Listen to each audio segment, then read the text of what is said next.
दोस्तों, हमारा ये वीडियो देखकर कई लोगों ने मुझे कमेंट किया कि इस किस्से के बारे में भी बताइए। जब मोहम्मद रफ़ी साहब का एक गीत सुनकर पंडित जवाहरलाल नेहरू जी भी रो पड़े थे।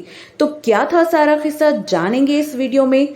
आप बने रहिए अब्दुल्ला उर्दू शायरी की रूहानी किस्से में। तो चलिए शुरू करते हैं।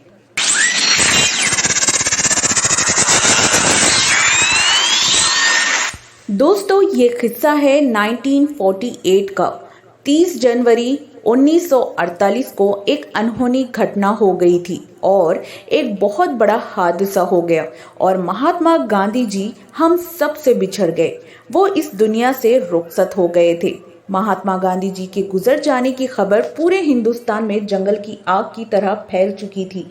इसके बाद गीतकार राजेंद्र कृष्ण जी को भी ये खबर मिली तो वो भी काफी उदास हो गए थे और राजेंद्र कृष्ण जी ने सोचा कि अब इनको कुछ करना चाहिए और उन्होंने एक ही रात में गांधी जी को श्रद्धांजलि देने के लिए उसी रात में एक बहुत लंबा गीत लिख दिया महात्मा गांधी जी पर।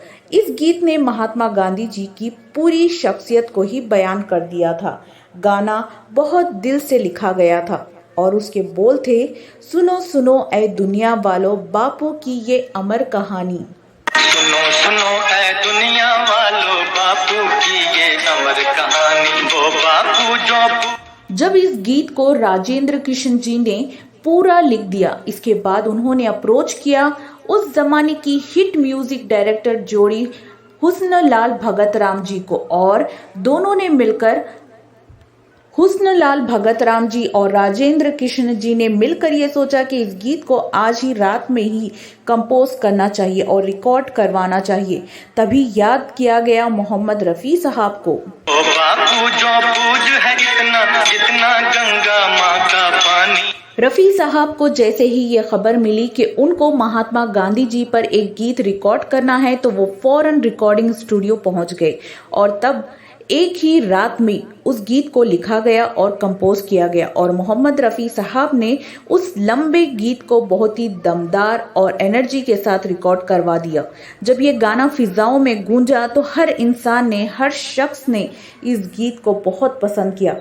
इस गाने को बहुत ही सराहा गया और कमाल की बात यह है कि इस गीत के 10 लाख रिकॉर्ड बिक गए थे, जो कि अपने आप में एक बहुत बड़ा रिकॉर्ड था और मोहम्मद रफ़ी साहब भी बहुत ज़्यादा सुर्खियों में आ गए थे इस गीत को गाने के बाद। ये गीत जब इस वक्त की तत्कालीन प्रधानमंत्री पंडित जवाहरलाल नेहरू जी ने सुना तो उनको भी बहुत ही पसंद आया और वो काफ़ी खुश भी हुए। तब उन्होंने कहा कि वो उस सिंगर से मिलना चाहते हैं जिसने ये गीत गाया है। संदेशा पहुंचा मोहम्मद रफ़ी साहब के पास और रफ़ी साहब फौरन पंडित जवाहरलाल नेहरू जी के घर पर तशरीफ ले गए। तब पंडित जी जवाहरलाल नेहरू जी मोहम्मद रफ़ी साहब से उस गीत को दोबारा गाने के लिए कहा। रफ़ी साहब फौरन तैयार हो गए और वहीं पर लाइव मोहम्मद रफ़ी साहब ने उस गीत को दोबारा सुनो सुनो ऐ दुनिया वालों, बापू की ये अमर कहानी। वहां पर गीत गाया। रफ़ी साहब की लाइव परफॉर्मेंस देखकर पंडित जवाहरलाल नेहरू इतना खुश हुए और खुश होने के साथ साथ उनकी आंखों से आंसू भी छलक आए थे। वो अपने आंसू नहीं रोक पाए और रोने लग गए।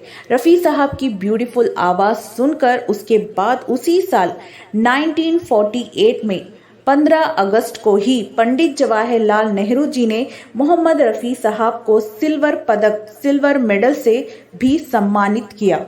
इस तरह से 3 लोगों की कड़ी मेहनत के बाद ये शानदार गाना अपने अंजाम तक पहुंचा।